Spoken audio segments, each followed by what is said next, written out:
8 months ago, I made a video predicting that the Tier 10 Chinese light tanks were going to be the next branch of researchable tech tree lights added into World of Tanks Blitz. And if you don't believe me, I have the video here, and even in the description, you can specifically see I said, in today's video, I'll be playing in World of Tanks Blitz and talking about the WZ-132-1 and talking about why it might be the next light. Not the next line, but specifically the next light tank added into the game.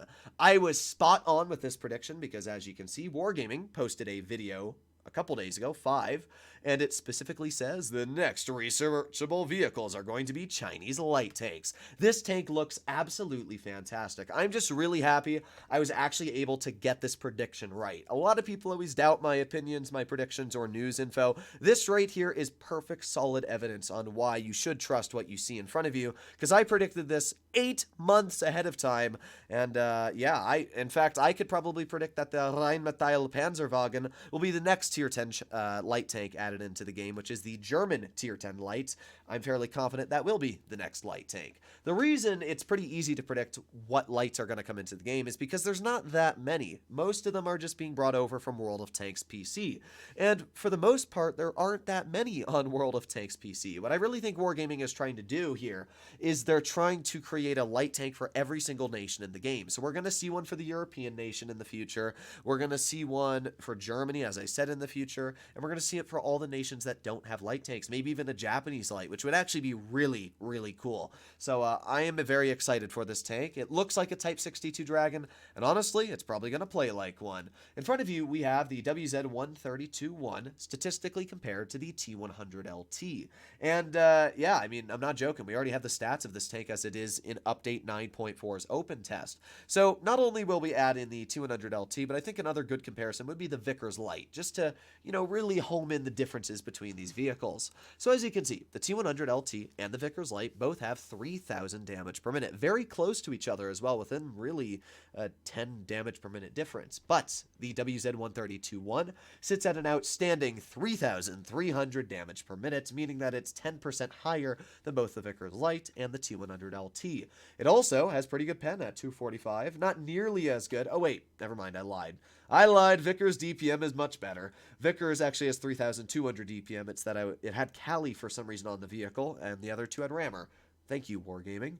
Okay, so back to what I was previously saying. It has 10% more than the T100LT and about 2% more than the Vickers Light. So it's not like it has crazy DPM at 3,300, but it's pretty good. Now the Vickers Light has just slightly more pen at 5mm, sitting at 250 compared to the 245. However, the heat pen, as you'll notice, is really good on the 132-1 at 298mm compared to the 290 that the T100LT has and the 290 the Vickers has. It's definitely a leader when it comes to penetration, especially in the light class for heat rounds, which is going to make it really, really dang strong. HE as well is really nice. It's got 55 mils of pen, which is actually 5 more than the T100LT, but as well it deals 420 damage, giving it an outstanding 4,000 DPM, which is just insane when you think about it. So yeah, the 132-1 definitely has some great gun values, and it doesn't stop there. It also has great gun values on the aiming time. Look at that, 1.18 seconds of aiming time. That is absolutely insane. If you were to add on enhanced gun lane drive and as well VSABs, the aiming time on this vehicle goes down to 0.97 seconds, which is just ridiculous aiming time.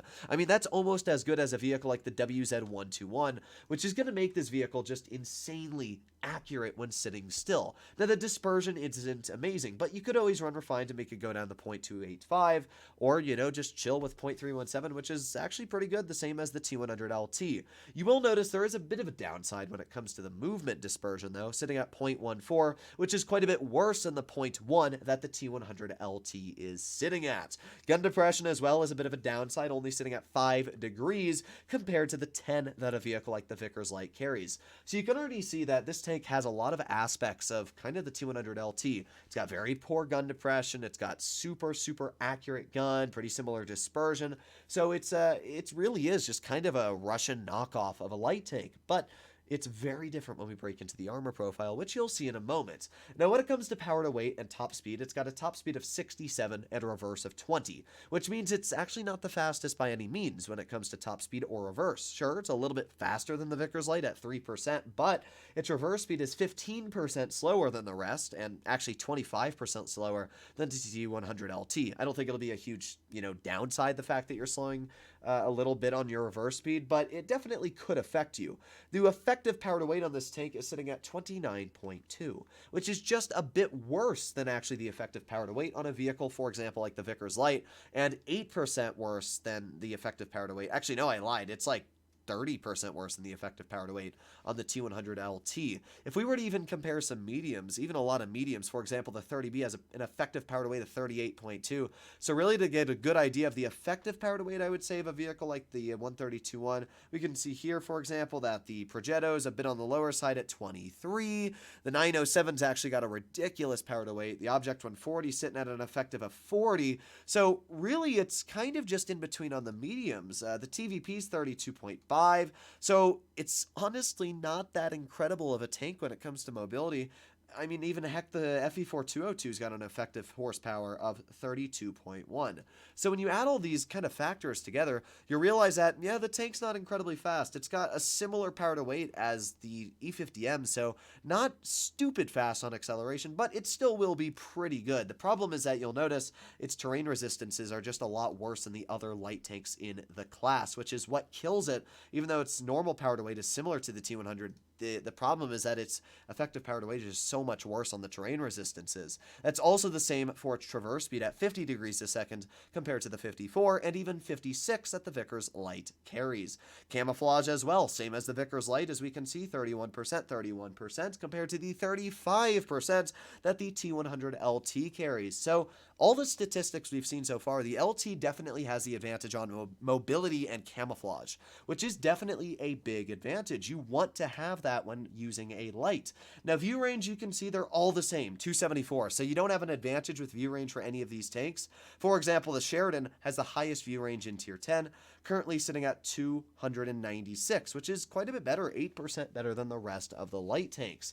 So overall, you can see that statistically, the 132-1 seems pretty balanced, I'd actually say. Now, I should point out that it is currently in test, which means that these statistics could be better or worse by the time it is released, and I definitely think there will be some changes here or there. But what I will say about the tank is that it actually looks like Wargaming did a decent job balancing it. It's got good mobility, but not the best. Really good DPM, but to sacrifice that really good DPM, it's got a bit worse dispersion on move, meaning that you're not going to hit a lot of shells on the move, and add that in with the fact that it doesn't have great view range, the fact that it doesn't have the best mobility by far or camo, it definitely suffers for that great gun. So the final thing we should talk about is the armor profile, because armor is important. For example, the T100LT, if we were to break into that first, as we all know, the T100 actually has some incredibly troll armor. I mean, the roof of the turret's a bounce. It's got some really troll auto ricochets you can see when using it with the 5 degrees of gun depression.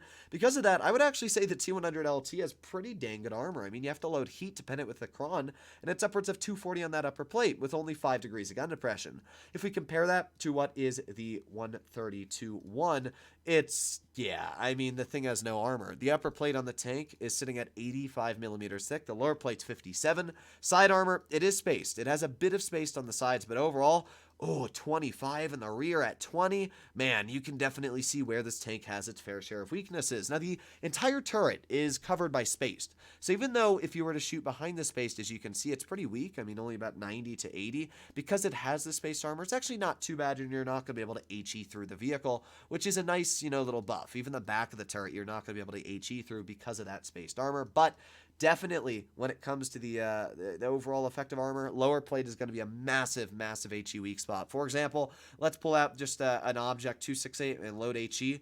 Look at this. So the upper plate, you can definitely see, is a little bit tricky to pen. I mean, from angles like this, yeah, you can pen it, but for the most part, it's going to be tricky to penetrate that upper plate. It's about a 50-50, but lower plate, incredibly easy to pen with HE. It does have spaced armor, as you can see on the sides here. The whole side, lower part of the track is covered by spaced, but that does not cover the top part, which is only 25 thick, meaning all of your HEs are going to pen, and as well the rear of this tank, absolutely awful. Really, the spots that are going to be strong in the tank is really that turret. You can see the HE capabilities are going to struggle on that turret the most, as that's really the spot where this tank is going to do well. Finally, we have the turret armor. And, well, it's not great. I mean, if we get a 62.8 out here, it's only about 160 thick, even using the 5 degrees of gun depression. Yeah, I mean, it's got some troll spots. You know, you got some spots that you'll bounce on the edges that are upwards of 290, 320, but for the most part, it's pretty weak. It's only about 180 to 170 on the cheeks. It's really only once you get to these outer angles you're going to get bounces. And once again, that upper plate, I mean, it really is not going to bounce anything. Same for the side armor. So overall, this tank is virtually a Type 62. That's really all it is. Go down to tier 7. This is the Type 62. I mean, it's basically the same armor as you can see. You got some auto ricochets off to the side, but for the most part, upper plate, lower plate, all basically kind of the same. So, yeah, if you like the Type 62 in tier 8, I'm kind of predicting this to play very similar to the Type in tier 6 or 7 as it does in tier 10. I'm excited for the vehicle. I'm really excited for it, and I think that it'll be a super fun vehicle. And I think that Wargaming actually did a pretty decent job balancing it off of its current statistics. So let me know what you guys think about it in the comments down below. I'll see you in the next one. Bye-bye.